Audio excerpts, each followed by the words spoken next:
Still, could be worse. My nose could be gushing blood.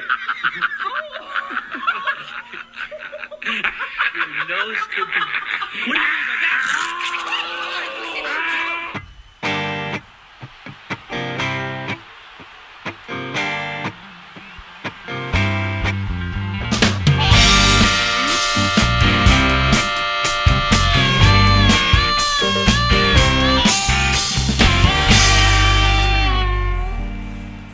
Good evening and welcome to the Joust. My name is Nagy. I'm here once again with my co-host, my brother-in-arms, my sort of Canadian-Australian fellow, Mr. Liam McNeil. But just as we have another musical guest this week, he is fresh on the red eye back from Paris closing ceremony.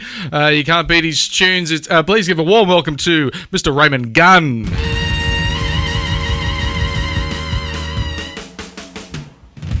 Thank you, Raymond.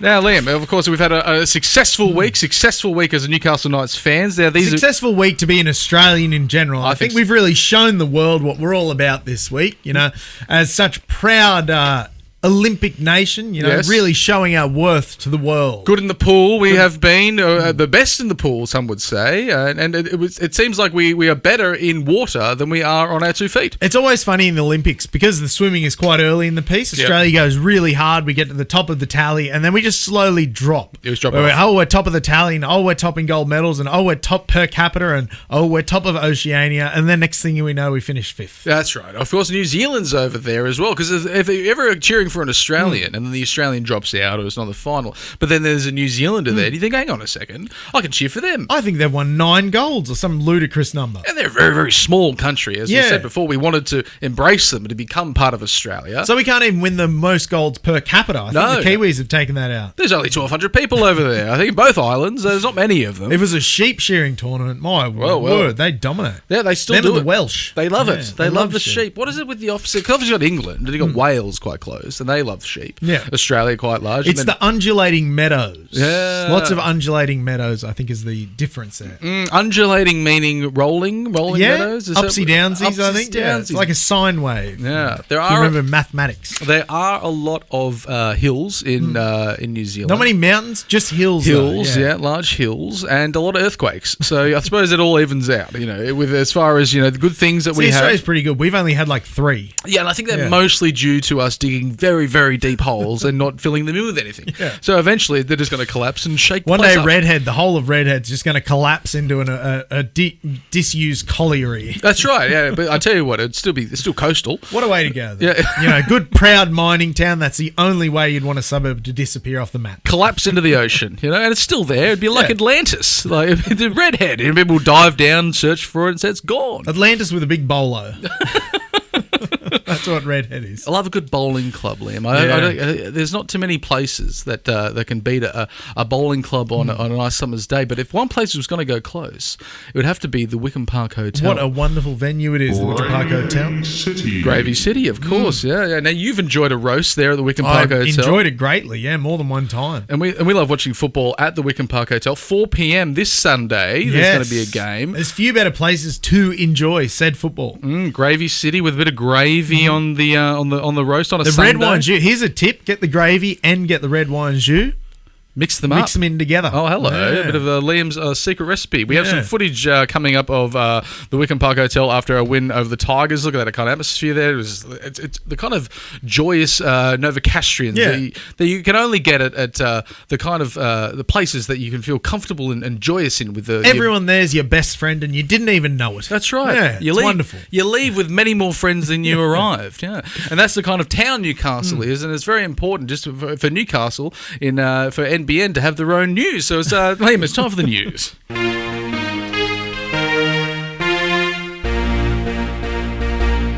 Mike Ribbet's still there leading the news. Not many people realise he's still ticking around there. They've got the best moustache barbers in the industry, the NBN officers. So why would you ever leave? A man with a powerful moustache like that, I'd be popping in every 2 weeks to get it tidied up. Speaking about powerful mouth regions, Liam, we've got... that was tenuous at best, but I love it. It was wonderful. We've welcomed back a new controversy. We haven't had it in a few years of... we had it last year with our very own Tyson Gamble. We're biting, Liam, using the knife-shaped bones in that everyone has. Well, some people have more than others. Cam McGuinness only has about 3 left, but they're ready to be used. Yeah.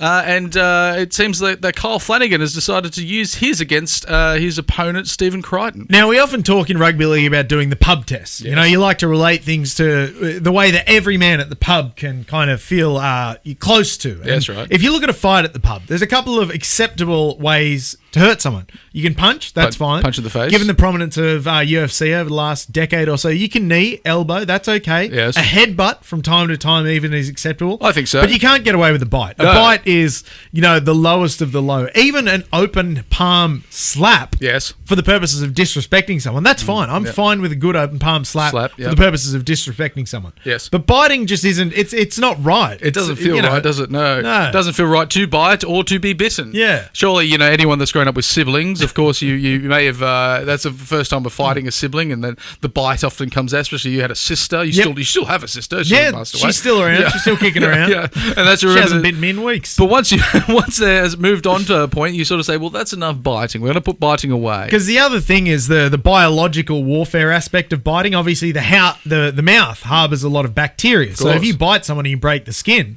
you're causing some serious damage to them physiologically, not just physically. Yep. You're really getting into their system, into their body system, and wreaking havoc upon the bloodstream. That's right. It's like you've raped them. I don't know. Like when you bite someone, there's you're exchanging fluids. Like we don't know if Kyle Flanagan's had his shots. No, that's right. I hope Stephen Crichton went straight to the walk-in clinic and got the rabies. Well, they get rabies, typhus, all that, trench foot, all those kind of shots you need. Cholera. Yeah, I hope that both of them got their shots, but I think it's safe to say that this is an act that's frowned upon by everyone in the rugby league community except Shane Flanagan. Said it's fine. And also face biting is brings back a new thing, because quite often it's the arm biting. Of course, we saw last year with Tyson Gamble, but Stephen Crichton has managed to get his nose into the mouth of which you have to be very close. Your nose isn't very long.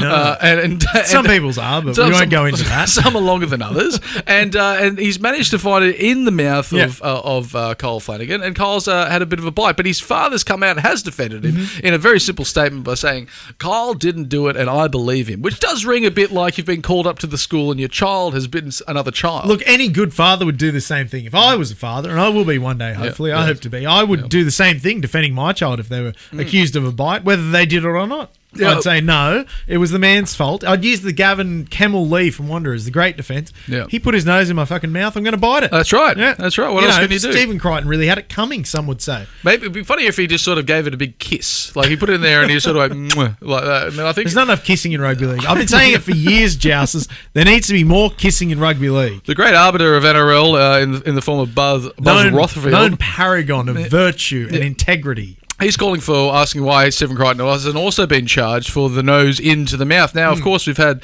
the Mr. Hapawase with the 2 fingers up the bottom, and that's just entering, using part of the body to enter an orifice. If it had been one finger, he'd have been fine. Yeah. And then, so should there be a charge for a bit of a nose in the mouth? Yes. Yeah. I say yes. Punish, but it's zero tolerance. Punish both parties. But the real incident that went, unnoticed was this one from the Canberra Manly game, where that Canberra player seems to have bit a Manly guy on the bottom. That's where he was going for. He's bit his bum. Yeah, we might need another angle to see exactly, No, I don't. I think that angle proves everything we need to see. There wasn't a complaint made by the Manly player, so can we say maybe he didn't enjoy it? I don't know. Maybe he was just having a good time out there. just biting other... mates of his on the bum. That's right. Hey, bring back the bum biting, I say. But Liam, this is another story that's got to get you very excited. As a very, very strong supporter of the North Sydney Bears. Yes, born and raised that way. Yeah, when they once were. And then we've got there's been talks for years and years that they might be coming back. They might be, they're going to come back. No, they won't. Well, Greg Florimo brings it up about once every 3 months. It seems like every season we get a bit of a tintillating story that the Bears are coming back, but this time they're not coming back in Sydney. They're going to come back in Perth. Yeah, it seems to have been made official that they will be known as the Western Bears. They will be the 18th team coming into the NRL in 2027. Yes. Seems like it's been made official. Now, there's a couple of stipulations. Of course, there's a picture of me with my best friend, Jason Taylor. Those who listen to the show know that I used to tell people my middle name was Taylor growing up because I was such a big fan of his. I loved him. But there's a couple of stipulations that have come with this expansion bid. Yes. Now, the Western Bears, they will be using an adaptation of the Bears logo. So they'll be keeping it Bears-ish. Bears-ish. Basically, they'll use the same logo but put the word Western on it because they're very creative in rugby league. We're nothing if not creative in rugby league. Yes. They will play one heritage match in New South Wales. Hello. Hopefully at North Sydney Oval. If not, perhaps at Allianz. Ideally against their arch rivals Manly, of course. Well, that'd be nice because Manly sort of stole the club away. Didn't they did. Every good Manly player is a Bears junior in disguise. Right. The main colours of the jersey, they'll be sticking with the classic red, white and black of the Bears. That's nice. But they will be introducing yellow, which is a bit of a nod back to the Western Reds, of course, who were in the rugby league from 1995 to 1997. I thought you were going to say as a little reference to Winnie the Pooh, a very famous bear. Very famous bear. In fact, he did wear red. He was a very, very proud red. North Sydney man. Red Winnie the Pooh. Yellow, yeah. Who decided on Winnie the Pooh? I don't know. Like, I've never heard anything else referred to as Pooh with a H. The Pooh, or well, of course, Malik Philippoussis was the Pooh. Oh yeah, the Pooh. Yeah, okay. So there's been precedent for it, and he was a bit shit as well. So that all worked out. Why was he so prominent in Australian tennis? He never really won anything. No, did he win Wimbledon once? US Open, I believe he got in the finals. Good for him. And that's all he did. But he was always just sort of that player. Oh, this might be his year. He was always just hot. Yeah, he was good looking. Attractive. He went on one of those American dating shows. Oh, he would have won in. Well, he was the sort of the bachelor guy, the datist. Yeah, and it was called A Serve of Love. Oh, that's good. Yeah. They love pun-based romance shows over there. There was that Flavour of Love with Flavor Flav, the ugliest man alive. That's right. And yet women were still fighting to be his life partner. They do, yeah. I don't get it. The celebrity over there. It's the celebrity. They celebrate it. But the other stipulations, just to round it out, there will be a pre-season game at North Sydney Oval, which will be fantastic, very, very good. And North Sydney Bears will remain the feeder club from the New South Wales Cup for the NRL side. Now, Jousters, people have questioned my loyalty towards the Newcastle Knights in the past when they see me with Bears clothing. I'm one of them, yeah, you're one of them. And it's a question that I'm glad you raised because it's something I would like to address. Now, my relationship with the North Sydney Bears is like a relationship with an ex who you've broken up on amicable grounds. Sure. You had a great time. You enjoyed yourself while it was around, but there's been, too much water under the fridge. Things have changed so much that, I will love them forever, but they won't be my main love. Yeah. Too much time has passed. Too much tears, blood, sweat have been shed. Too many scars. They'll forever be my second team. Yeah. And the way I put it, talking to Bretto from Bay 53 Yes. on Twitter the other day. Sorry, Jess, we still haven't got Twitter going. No. I was born and raised a Bears fan, but I won't be a Bears fan again. I'll always have them in my heart. They'll be my second team. Yes. But, they will never come to the fore. Okay, interesting to know. They're just there in the memory. Maybe the memory is a little bit nicer than what it was. I know, I would say they're good memories, but they never won shit, so they weren't great. Liam, rugby league has often been touted in Australian circles as not part of the upper crust. It's a working class man's game. It's a rugby league's built on class warfare. That's right. It's a tough, it's more of a tough everyman's game. But we're trying to move it into the hoity-toities, and we're trying to get all that rugby union. The men who sit on the cushioned seats. Yeah, and push it into these GPS schools, Greater Public Sydney Schools. And Queensland. Yep. Maybe just greater public schools, but Sydney is often where they are. But there is also a school that I think is very early on has taken in rugby league, a private school, private school, and they've been playing rugby league I think for 96 years, and that's the Jack Cogger for School for Unremarkable Boys. Well, of course, it was the original Greater Public School, the Jack Cogger School for Unremarkable Boys. Yes. Tuition was through the roof, $100,000 a year, I heard. Yes, but I was actually involved in the Code Wars in my mid-teens when it came to the Greater Public Schools compared to the working man's rugby league. Yes. And I remember, played a lot of rep rugby league, a lot of rep rugby union. I played both throughout the years. I was fantastic at both. And the way I remember it was that when you were playing club rugby union, the goal was GPS. You wanted to end up at the GPS school. Yes. So a lot of the guys I played with, especially at the Hunter Wildfires in New South Wales country, ended up getting shipped off to Joey's or to King's or the famous schools. Yeah. And so it was they're all big on tampering now. We found out. Love tampering, tampering with each other and with the teachers. But yeah, that was kind of the pathway. Was you came through club rugby union to get into the GPS schools, especially the rich mining families from Singer. They all went down to Joey's, and there was even talks at the time of going down to Joey's myself or up to Southport. Yes. Now in rugby league, it was quite different. In rugby league, in the Catholic schools and the public schools, rugby league was king. I remember when Jared Mullen, made Australian schoolboys in year 10. We had an entire assembly. And the night's knockout was absolutely king. That was the most amazing thing in the world. I remember playing at Marathon Stadium against St. Joseph's Lochinvar. One of the best footy games I've ever played. Yeah. But the goal in the Catholic schools was always to drive towards rugby league. Yes. And so to see the GPS embracing rugby league is really a huge momentum shift, because in those days, if you went to a GPS school and you played rugby league, done. You're suspended, you're expelled, you are absolutely gone. No word of a lie. Not playing the 15-man game, you're out. You were not allowed to, because Joey's, especially at the time, that was a Wallabies factory. They were pumping out Wallabies like no one's ever seen. Curtly Beale, of course. Yeah, they aired a game when Curtly Beale was 15 playing Joey's first 15. They aired a game on the ABC because he was that big a deal against Riverview. And I remember watching that game. I'd never seen a footy player like him. But you're starting to see the effects of this already. There's a number of NRL players now have come through the GPS. You got Angus Crichton went to Scots. Cam Murray went to Newington. You've got Swali'i and Will Penasini from Kings. Obviously, our dear, beloved leader, Kalen Ponga, came through the Anglican Church School in Brisbane. Jaden Sewer did as well. Hammer came through a GPS school. It's really a huge win for rugby league. Rugby union is already on its knees and already dying in this country. Yes. And if rugby league manages to take the stranglehold of essentially the Wallabies feeder teams, which are the GPS schools, that's a huge win for rugby league. Choke them out if you bite them on the nose. Bite them on the bum. We can stop them. We're stopping them at the source. At the source of all these players are going through to rugby union. 15-man game. We say, hang on, why don't you come down to the 13-man game? We do interchange. You come off, you come on. It's wonderful. It's fantastic. The tackling. You don't have to compete at the ruck. You don't have to lift in a line-out. Although line-outs are fun. I like line-outs. Watch. They're fun to do when you're really drunk. Just get pissed with your mates and throw line-outs up. Lift, they say. Yeah, and so this is a story that intrigues me and one that I'll follow closely as someone who was involved in the Code Wars in the mid-2000s. I'm very interested in how it's going to go.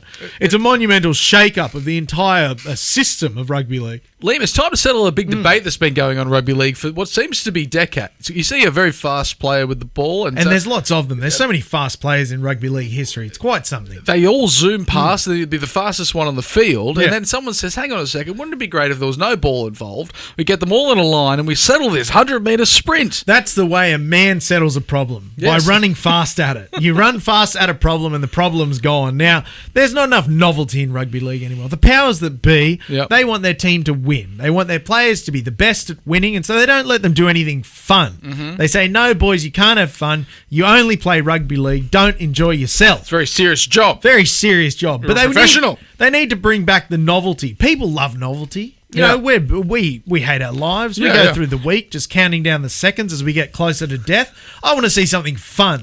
And so there's talks, and I love this talk, about rugby league bringing back the 100-metre sprint race. On grand final day? On grand final day, pre-grand final. Get the fastest blokes in rugby league and say, just run, boys. That'll be certainly better than the kind of entertainment that they drag out every time. It's always like the band Train or something. And then every 3 years it's Chisel. Every 3 years it's Chisel, and then Train, and next time it'll be Pink. Who do you think takes out the fastest man in rugby league, Liam? Oh, look, it's got to be our boy Fletcher 4 tries. Fletcher 4 tries, he gets him up there. It's a good, strong field. You got Fletcher 4 tries, Jason Saab, Addo Carr's still got it. The Hammer, he's still got it. Dom Young. Khan Pereira from the Gold Coast. Yeah, I know you don't like talking about Dom. Do you think he's got a chance? I hope not. Jason Saab. I hope he breaks his leg mid-race. Jason Saab, the Water Dragon. With the Volvo of rugby league.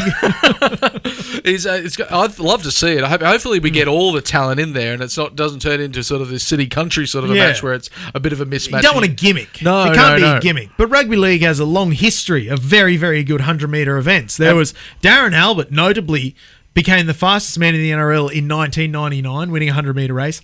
Then in 2004, became the fastest man in the English Super League, also winning a 100-metre race.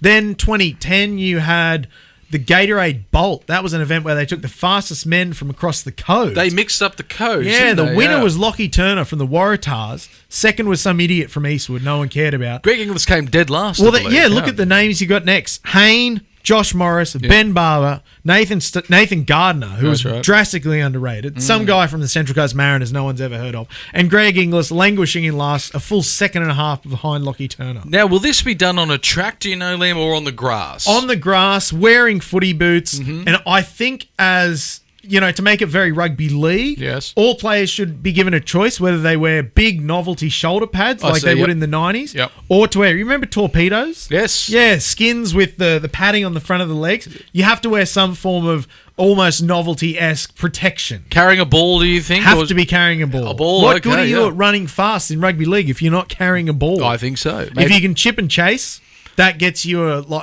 maybe a 30 point or half a second. half a second. Half a second. Yeah, you get a half a second advantage. Maybe if you are holding two balls, maybe you can start half a metre in front of the rest of the balls. Should they be allowed to tackle each other? Well, that's a question. I'm just saying. You can tackle in rugby league. Maybe do you have to score a try at the end of the race? Are we just pushing for a second game of rugby league? I think so. It turns out there's just going to be 12 blokes on the field, and they're all basically they go 6 to 6. Yeah. There's 12 balls on the field, and really it's first to score a try. It's the true golden point. Because another one of rugby league's great traditions is stealing ideas from other sports. That's right, Rugby yep. league does it better than anyone else. And the Viking clap, AFL yeah. do this on grand final day.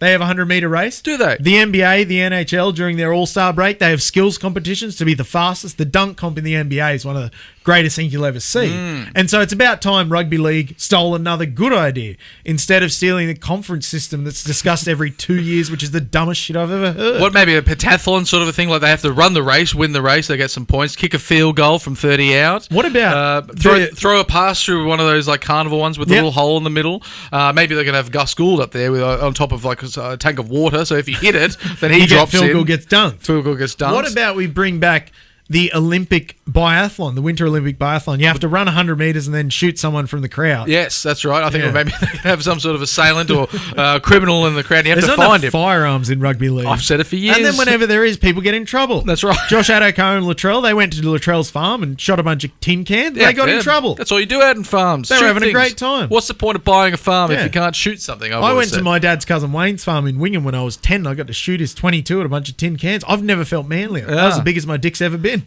Just shooting a 22 at a bunch of cans. It was great. Lighting the cans up, firing away. Yeah, 20. So that's the thing. It would be a lower caliber, of course, if you're firing into the crowd. Oh, you're not fighting. You're not firing a 50 cal A 30 on M2 6. Brown. No, of course. No. You're not cracking out the Lee Enfield bolt action. It would add another element, though, if it was a bolt action. A great gun. element, but maybe that's asking a bit much of the players. Yeah, I think so. Imagine going back to playing rugby league, not long after committing an actual murder. Right, of course. It's a heavy burden to bear. Liam, one of our favourite litigators out there in Paul Kent. Speaking of heavy burdens to bear, the burden of Paul Kent on rugby league. Instead of fading away gracefully after his two indiscretions revolving around a court case and then being thrown into a tree. A disagreement with an arborist.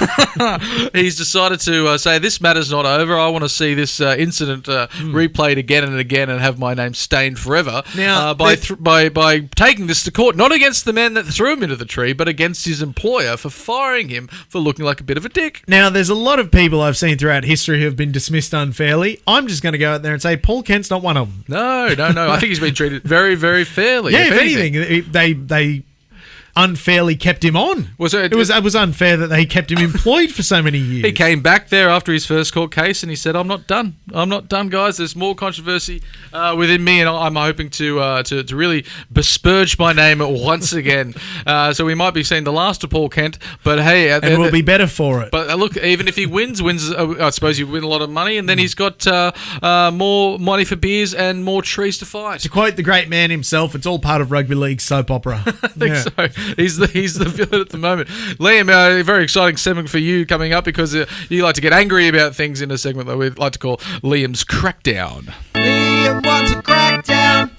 I love a good crackdown, Nagy. I think whenever the rules are not enforced well, chaos ensues. And chaos is not good for the world. Chaos is not good for rugby league. Chaos is not good outside my brain because there's so much inside of it. Now, my crackdown this week is my qualms around the play the ball area. Now, I think it was 2016. There was a crackdown on the play the ball. Yes. For a moment, a mere penalties moment. abounded. There was about 15 minutes where a player had to get up, place the ball on the ground, play it back with the foot. Yes. It was the most incredible period of rugby league. I'm a rugby league purist. I like the rules to be adjudicated in the manner they should.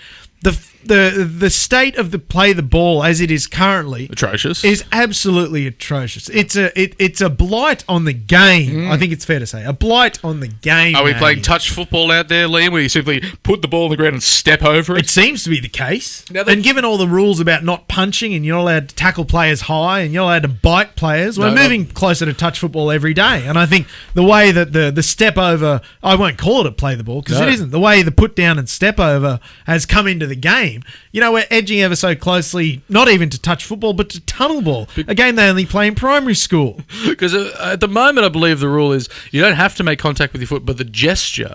You need to gesture with your foot as if it was going to touch. But people have just let that go by the wayside. Well, if you shoot at someone and say, I made the gesture to murder them, do you get let off? No. It's still attempted murder. It's still... You should get penalised for an attempted play the ball. Yes.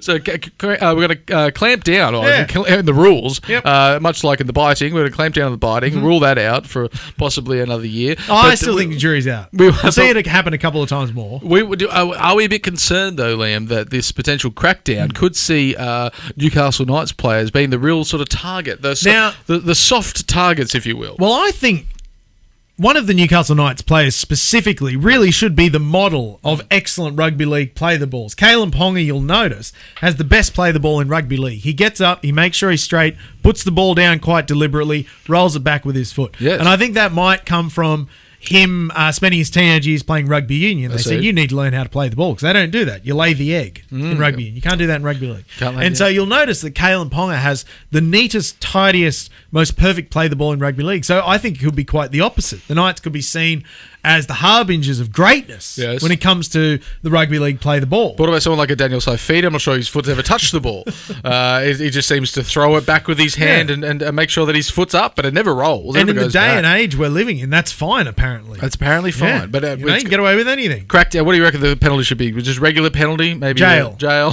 Straight to jail. Bring back the 5 minutes. You haven't played it correctly. Scare them into 5 days in prison. Just a couple of days in Goulburn Supermax. You'll be touching the ball with your foot. We're playing 10 on 11 in no time at all. Liam, it's coming up to our halftime break, so we're going to be right back talking everything Newcastle Knights. But to take us out, Mr. Raymond Gunn.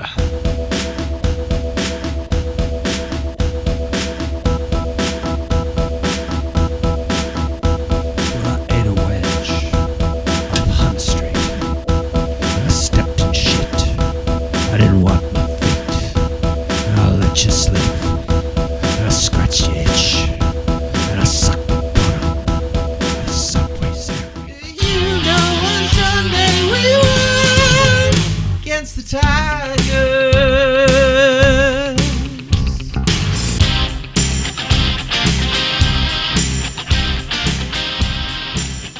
Thank you, Raymond Gunn. We certainly did win against the Tigers, Liam. A very impressive win. A win that we needed more than other teams, especially the Tigers. They're scraping along the bottom, and a win for them would have been nice. But a win for us keeps us in this mathematical race for the finals. And that's the best place a rugby league team can be, the mathematical chance to make the finals, isn't it? To us as Knights fans, all those years ago, we would have taken a mathematical chance to be in the finals as like Christmas morning. We would have dreamed about it. It would have been a gift we open up and we say, this is great. I really love that we have a mathematical chance to make the finals. It was also nice for the sake of the Newcastle Knights, who of course spent the years of 2015 through 17 as being the 3 consecutive spoon winners. Would you say we put the death knell in the Tigers to win the 3rd consecutive spoon? I think is it telling that, somewhat poetic perhaps, that the Knights were the ones who have doomed them to the spoon again? Yes, and I think so. And the torch that we passed down lower in the ladder was a spoon that was actually on fire. It was made of wood. Yeah, well, it's an easy thing to burn a wooden spoon, you see. Yes, yeah, of course. Yeah, there it's around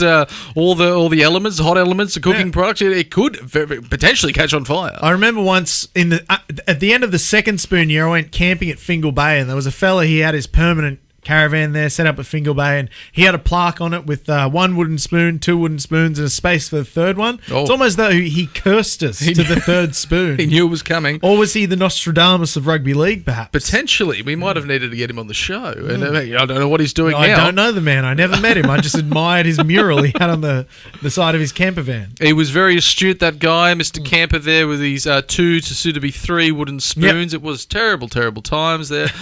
15, of course, we won 8 games. games, got the spoon. Second year, we got only won one. That was a dreadful moment to be... They one draw too. One draw, that's we right. can hang our hat on that one draw. Against Canberra Raiders. 3 total points in the full season. And then on the third spoon for the Newcastle Knights, we won 5 games. Now, the West Tigers are still stuck on 4. Oh. Yeah, I believe they've gone 3-5-4 at the moment and looking for that win. So it was excellent to get the win, Liam. And it was excellent to see in front of a huge crowd there at What McDonald a Jones fantastic Stadium. crowd there. Sitting in the sun on a Sunday afternoon. What better place could you be? Yeah, it was Except the Wickham Park Hotel. Except for the Wickham Park Hotel, the second best place to watch the Newcastle Knights when they're playing at home.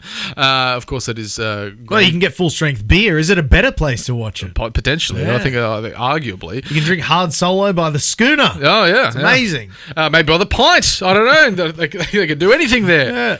They run their own race. Now, our preparations for this game, Liam, wasn't without its problems. It was far from ideal, wasn't it, Nagy? The Dylan Lucas, who has been a very marvellous... He's had a breakout season, Dylan Lucas, I think it's safe to say. He's been a real diamond in the rough. Yes. Dylan Lucas. And I think it was to see him starting at centre but then had been withdrawn for Christian Mapapapalangi. Well, it was one of his groins. Now, we haven't confirmed which groin it was that Dylan Lucas tweaked or pulled or broke or exploded, but it was one of the groins below the belt. That's right. Yeah. And at the beginning of the season, if you told me that Dylan Lucas would be ruled out and I would at centre, and I would see that as a bad thing. Say who? Oh, yeah. I would say isn't he a back row? But no, he seems to be splitting his time between the two, and I think he's really earned his chops. He's splitting it in a gentlemanly manner. Yes, yeah. Excellent to see the Newcastle Knights overcome the injury setbacks with the first try to Tyson Frizzell up the guts. But it was a beautiful interchange of forward passing. I think this game was a great example of the importance of Adam Elliott when he gets his passing game right. Yes. He threw the pass for Leo Thompson to go through the line, who threw the offload for Tyson Frizzell to score the try. You don't often see forwards interlinking passes like that, so that was exciting to watch. It was a thing that is, somewhat unicorn-esque in rugby league to see 3 forwards string a passing play together to score a try. Now, we haven't seen our wings score many tries this season. Obviously, last season... We haven't seen anyone score many tries this season. Very low on the Worst scoreboard. attack in the rugby league. That's what they say at this moment in time. But last year, we were treated to Dom Young on one wing. And then Who?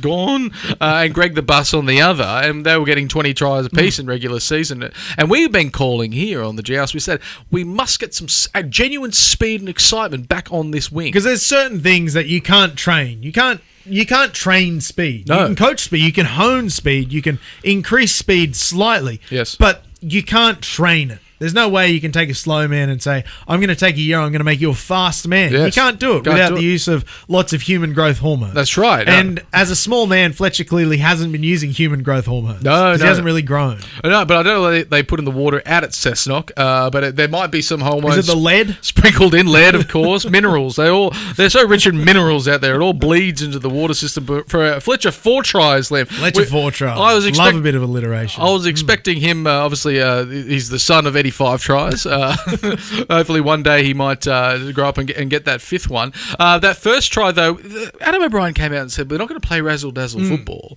That we're going to just do hard, finish your sets, and it's not going to be exciting, we're going to get the job done. But we just opened it up after that Frizzell try with a bit of Razzle Dazzle football. This had Razzle, this had Dazzle, this had it all. Tyson responsibly kicking for a chip kick for the man himself. It really is amazing when Tyson responsibly decides to be good at football. He's really good at football. When he makes that decision. when he calls it, when he says, all right, I'm going to be good at rugby league today, he does some really good stuff. And after Fletcher says, okay, well, I've got one highlight reel, I can put the cue on the rack, and we say no more of that. We say, no, you've got another one in you with a beautiful Kalen Ponga cutout pass. There's nothing finer in this earth than a well-thrown cutout pass. And I was a huge fan of the 3-man cutout for Wanderers under 18s. And it was a loopy one. It was a loopy It sort of went up and down and fell perfectly in the hands onto a steaming Fletcher. Because Ponga's always had that really good bullet-like left-to-right cutout pass, but this was almost the antithesis of that. It was up, it was over, it was doopsy doodle, and it was doing all the fun stuff. It certainly was doopsies. And doodling. It did all of that, and it landed perfectly in the breadbasket of our very own Fletcher, Fletcher 4 tries. But still, plenty of work to do. He had to burn a winger. Now, a lot of people say, well, it was easy. He just went around the winger. If it was that easy, every winger would do it every week. That's but right. They don't. And he did it because of his speed. There was a question, is he big enough to play wing? And we've asked this question as well. He proved that he's... Just last week, I think. Yeah, I think it was last week. It doesn't matter if he's big enough, he's fast enough. He's fast enough to play wing. But just when the highlight reels you thought were finished for Fletcher, Kalen Ponga says, how about this? I will look like I'm going to drop it. I'm fumbling it, so everyone goes, oh, and then he goes, hang on a second, I've kicked it. He goosed them. Yeah, he goosed them all right. And then Fletcher said, you can kick it. I didn't know we could do that. He goosed them as well. It was just a proper double goosing. I'm going to kick it too. After the dootsy doodlings, he's decided to put boot to ball. All of I think the uniting factor in all of Fletcher Sharp's tries was silliness. Rugby league silliness. Yeah, Razzle, Dazzle, Flipsies, Floozies, Doodles, they're all there. They're all there. And that try specifically, the double kick, I think that's going to be on the end of season highlight reel for best tries of the season, and it may take out number one spot. Now, right at this point in time, we've got a packed Newcastle Knights stadium. Fletcher's gone over for a hat trick, and it says Fletcher 3 tries doesn't work. No, it's not alliterative. He said I've got to get 4, and then Dan Gagai says, "Don't worry, I know how to make this Newcastle Knights home crowd sing. I'm going to give them the Matt Gidley pass." The crafty veteran decided to channel arguably the greatest Newcastle Knights centre of all time. Is it safe to say? I think so. Out the back. Remember before it was the Benji flick, it was the Gidley flick. Now it's the Gagai flick. That's right. The Gags. He's taken it. He's taken him 33 years to really hone it in, but it's found again the flick to Fletcher. The flick to Fletcher, and he's got that there for his 4 tries. Marvellous to see. But also there was a player that I was giving a bit of shtick to because when Dylan Lucas was dropping out of the side, and they've got Christian Langi, Maps, the cartographer himself, and this is the man that did knock himself out in the first tackle of the first trial of the year. That was terrible. And he's been thrown from wing to centre, and this is his 7th first grade game. I thought he'd played a bit more, but he didn't seem like someone that's going to trouble the scoreboard. It does feel like he's been in the system for a long, long time. Yeah, he's been around for a number of years, but he seems to have been cruelled so often by injury. Made his debut, I think, 2 years ago, and I think they even dropped him to put him back into under 20s at the time. Well, on the back of 5 missed tackles, several of them very glaring missed tackles. Maybe it's time he goes back to New South Wales Cup. Hey, there was certainly some missed tackles, but he did stroll over for his very own try off the back of a Phoenix Crossland grubber, a try that I think we really needed to hold a good solid scoreline over the Tigers, because they did show that there was some wanton and excitement and need to win of the game. Desperation might have been. Desperation is a good word for it, Nagy. And this fullback, Liam Buller, was his first name? Jareem Buller. Jareem the Dream. Yeah, he came out and showed why the Tigers love him as a bit of an excitement machine. After not doing much in defence when we were making all these line breaks and things, he looked like 6s and 7s, but he did show Kalen Ponga how to catch a bomb. Now, this try, Nagy, made me irrationally angry. We've all seen Joust, as you would have seen it throughout the season, the Newcastle Knights' steadfast refusal to contest any sort of attacking kick. That's right. Now, this was a great example because there was a Newcastle Knights kick. Before this set, the Tigers got the ball. Yes. It was a very, conventional end-over-end bomb out to the wing. The Newcastle Knights didn't contest it at all. They just said, no, we'll let the man take the catch and we'll tackle the man. Next thing you know, they're down the other end. They're scoring off a contested bomb. And it's really starting to bug me that the Knights are not doing anything about contesting a kick. Because really, you're going to end up with the same result regardless. Yes. If you contest the kick, you go up, you knock the ball on, it's a handover at the same place where the man would have caught the ball anyway. There's a chance of scoring a try. There's a chance of getting the ball back and playing on. Yes. But the worst thing that could happen is that the exact same thing happens as if you were to give up the ball. It seems like a strange... It's pissing me off. It's really making me angry. There should be a crackdown on Adam O'Brien telling the Knights not to catch the ball. It should be an interesting strategy for AOB, who's decided to not contest, or telling his players not to contest any of the balls in attack. However, when we have a goal line dropout, he's telling a bunch of players that haven't jumped in their life. Greg the Bus can't even lift 2 feet off the ground at any one time. That's it. Death taxes the Newcastle Knights stuffing up a short dropout. And then they go for the short dropout. They haven't had any practice. It was terrible. But they've had plenty of practice. We're just shit at it. They seem to try it every week. And it never comes off. Jareem Buller really showed Kalen Ponga how to jump, how to take it. Showed the whole team how to jump and how to take it. He stole the ball and stole Kalen's lunch money at the same time. Pickpocketed him square. Kalen went to the canteen after to buy pie. They said, "Where's your money?" He says, "Don't have any." Jareem's got it. We don't run tabs at the canteen. Go away. No, he's got enough.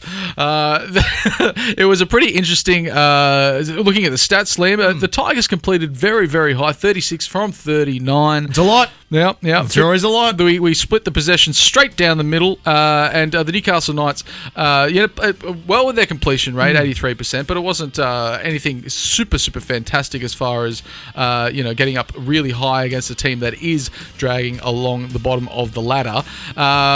Missed tackles were about there. They're the same, 30 and 33 apiece. Yet more great work from the NRL media team, putting navy, blue, and black next to each other. Right, Could have done blue and orange. Could have done blue and Opposite orange. ends of the colour spectrum. No. Let's not do that. straight across from each other. But it was on paper it looked like a really close game, and that's why I think there was real importance to get them out.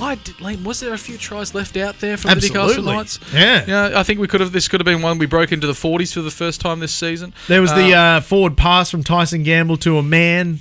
Yeah, who was running through the line. There was a man Adam there. Elliott, was it? Possibly, yep. And then he turned and gave a spray to Belinda Sharp. It was the most forwardest pass I've ever seen. It was very forward, yeah. It was incredibly forward. A mile forward, yeah. 12 errors for the Newcastle Knights, which isn't fantastic when we're looking to keep that under 10. Under 10, we're in the race. Over 10, it's anyone's. It's a dog's breakfast. Yeah. Or a tiger breakfast, in this particular case. We could have been the carcass that they were gnawing on. But a few standouts, Lamb. Excuse me, a few standouts for the Newcastle Knights has to be shown in a segment that we like to call Hats Off for This Week. Hats off. Hats off. Hats off. Hats off. Hats off. Liam, who was your hats off for this week? Fletcher 4 tries. This was the easiest, I think, hats off we've ever given in the entire history of this podcast that we've been doing for about a decade and a half. Yes. I don't think much needs to be said. Fletcher 4 tries. The fastest man on earth, maybe. Possibly. Will he win the 100-metre race on grand final day? Absolutely. He'll have to win the race and then immediately put the jersey on because he'll be playing in the grand final. As the Newcastle Knights second-string fullback, is he the third best fullback in the NRL? Yes. I think so. Some would say yes. I'm one of them. You're one of them. Yeah. All the other fellas in this room are all amongst the agreeable parties. So I think that's all that needs to be said. He only had, I think, 12 runs. Yeah. 4 tries. That means he scored on fully 1/3 of his runs. That's right. He seemed to be just... That strike rate's ludicrous. continually to get the ball just to put it over the line. My hat's off this week. He doubled his try tally for the whole season in this one game. That's right. Yeah. As Phoenix Crossland, our makeshift number 7, very typical of the Newcastle Knights to start with a whole lot of halfbacks and they're not really sure what to do with them, and then we drop all of them and say, hey, Mr. Hooker, why don't you come up here and play number 7? And he turns out to be the best one of all. How did he do it? But he's got that kind of, I guess, it looks like youth and excitement. He plays with reckless abandon. I think so, yeah. He certainly likes to run the ball, engage the line properly, that he might actually go himself. And he likes to smack blokes in defence too, which I adore about him. I think that's wonderful. Quite often when you see a halfback put for the first time at 7, you always say, oh, well, he's a bit of a liability in defence, but no, he's been excellent. Well, that's always been the knock on most halfbacks. That's why Andrew Johns was so remarkable, because he could tackle. At the time, I remember it was, oh my God, Andrew Johns can defend. When all he was doing was making tackles. Yeah, the other halfbacks couldn't do it. Darren Lockyer missing 70 plus tackles a year, sometimes in and one game. And they want to make him an immortal. Yeah, it doesn't have the same ring to it, does it? No, Darren Lockyer. But of course, we do have to remember that Phoenix Crossland coming through the juniors was a halfback. That's correct. So he does have a background. And when he came into the Knights for the first few years, he was a halfback, but was bad. Well, he was, if I recall. Well, he was young, and I don't often recall. He was young and often playing alongside Mitchell Pearce. So it was tough for him to really take hold of the game when you had such like a dominant force of Mitchell there, and so he's got his first opportunity, and I like what he's doing. I think he's really cut his teeth in the middle, and he's not afraid of anything. Is he the most talented halfback? No, but I think, no, definitely not. But at the same time, I think he brings something that the other halves and Jack Cogger and Jackson Hastings haven't done, and that's that sort of aggressive ball speed and engagement of the line. That's it. Often tenacity will take precedence over skill and silkiness and nous and intelligence. Just be a mad bastard and you'll usually win. There was obviously Daniel Safidi is continuing his good run of form up there in the front row despite being tapped on the shoulder. Leah Thompson, very strong as ever. We let him go. We say, yes, you can go elsewhere, and he's hitting very, very good form. And I'm pretty sure that Tyson Frizzell has scored in the last few games against the Tigers as well. I think he scored in 3 of the last 4 games, perhaps. He really likes to get tries over the Tigers. So possibly, if the Sharks this week, if we can ask them all to wear Tigers jerseys, maybe Tyson will just get another try just out of pure instinct. Put him in the mining jersey, because no one ever wins in the mining jersey. Adam Elliott seems to be also doing quite well there in the middle. When his passes are coming off, he really does seem to be able to get that. There was maybe 3 tries, maybe 4, that came from an Adam Elliott pass in the middle of the field. We did love to look long, go short. That seems to be one of Tyson Gamble's favourite ones as well.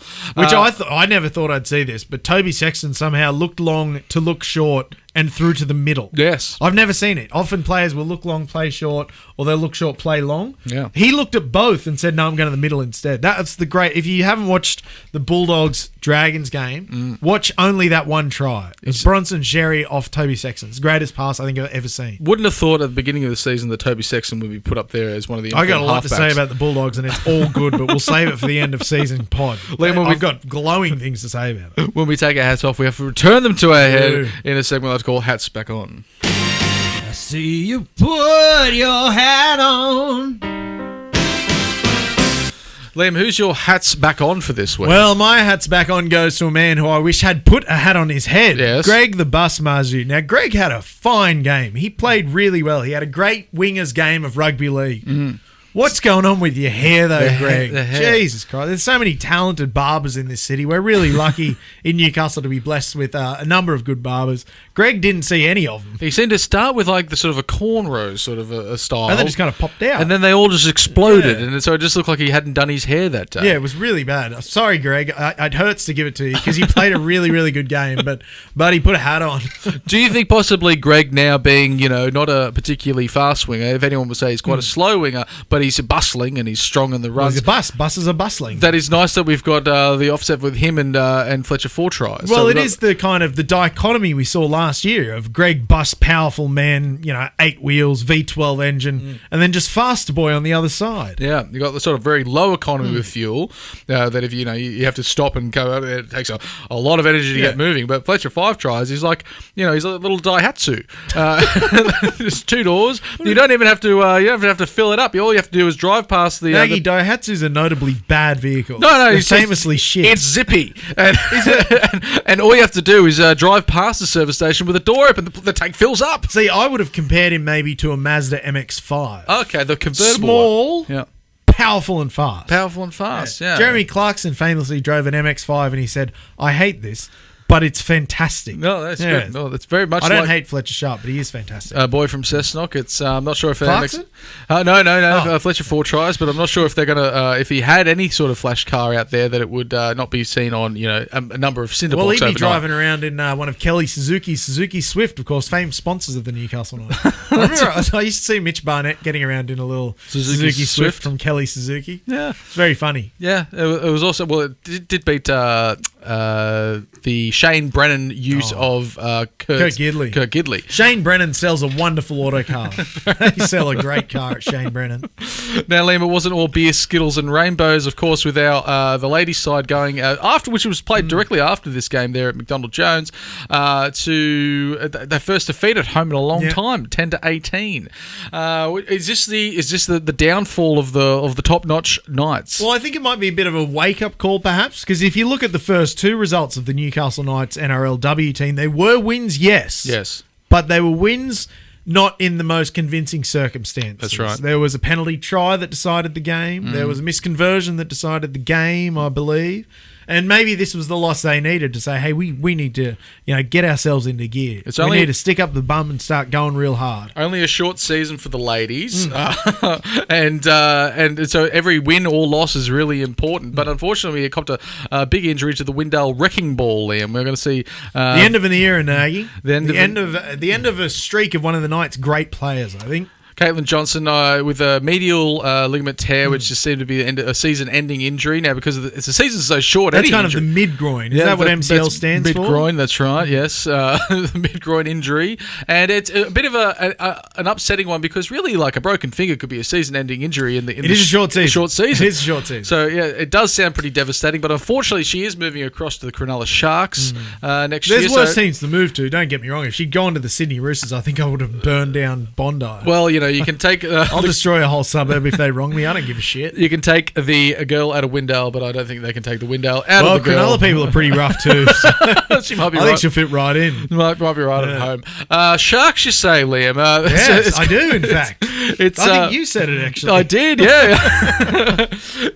We've got the Sharks again on the Sunday. The telly game once again. We seem to love playing on the telly. Well, that's what the punters want. Yeah, that's what the fans of rugby league want. They want the Newcastle Knights playing on a sunny afternoon at Marathon Stadium because there's no better sight in the game. Now we're there 10th, and the Sharks are up there in 4th, and the Sharks seem to have managed to hold this spot up there around 4th spot. They've had a confusing season, Nagy. They've had a very confusing season. They're a confusing team, and now they came up against the Gold Coast Titans last round, and a lot of people thought this could be the Titans' way to show, hang on, we're one of the best. Well, they've been playing very good rugby league. They've been fantastic the last couple of weeks. We're just one of the bad ones, but the Sharks put 44 points to nil. And one of the most clinical first halves I've ever seen.